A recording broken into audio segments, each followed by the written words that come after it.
وعايز يلعبها لحسني جوه ال 18. مبدأ السلام هيطلع الدفاع. طارق حامد يستلم ويدي شوط واحده، جول جول جول جول.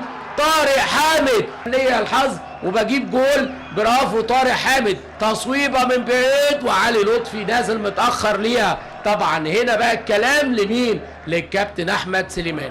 طارق حامد شايط، وادي الهدف الاول لنادي الزمالك. اهي تاني وتالت ورابع، وادي نزول المتاخر ومعديه علي لطفي وكره مفاجاه وتقدم للزمالك. اعزائي مشاهدي نادي سبورت في الدقيقه 32.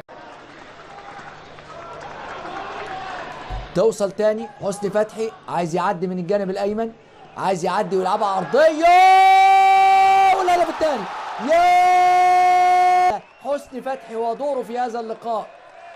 ادي اهو حسني فتحي وادي معدي والعرضيه بتاعته الجميله، جميله العرضيه، وباسم مرسي راكب الكره صح وموجه الكره صح على يمين حارس المرمى. يا جميله جدا جدا جدا، حلوه جدا العرضيه باسم مرسي، عديده حسني فتحي ورأسيه باسم مرسي جميله على يمين علي لطفي. والهدف الثاني لنادي الزمالك.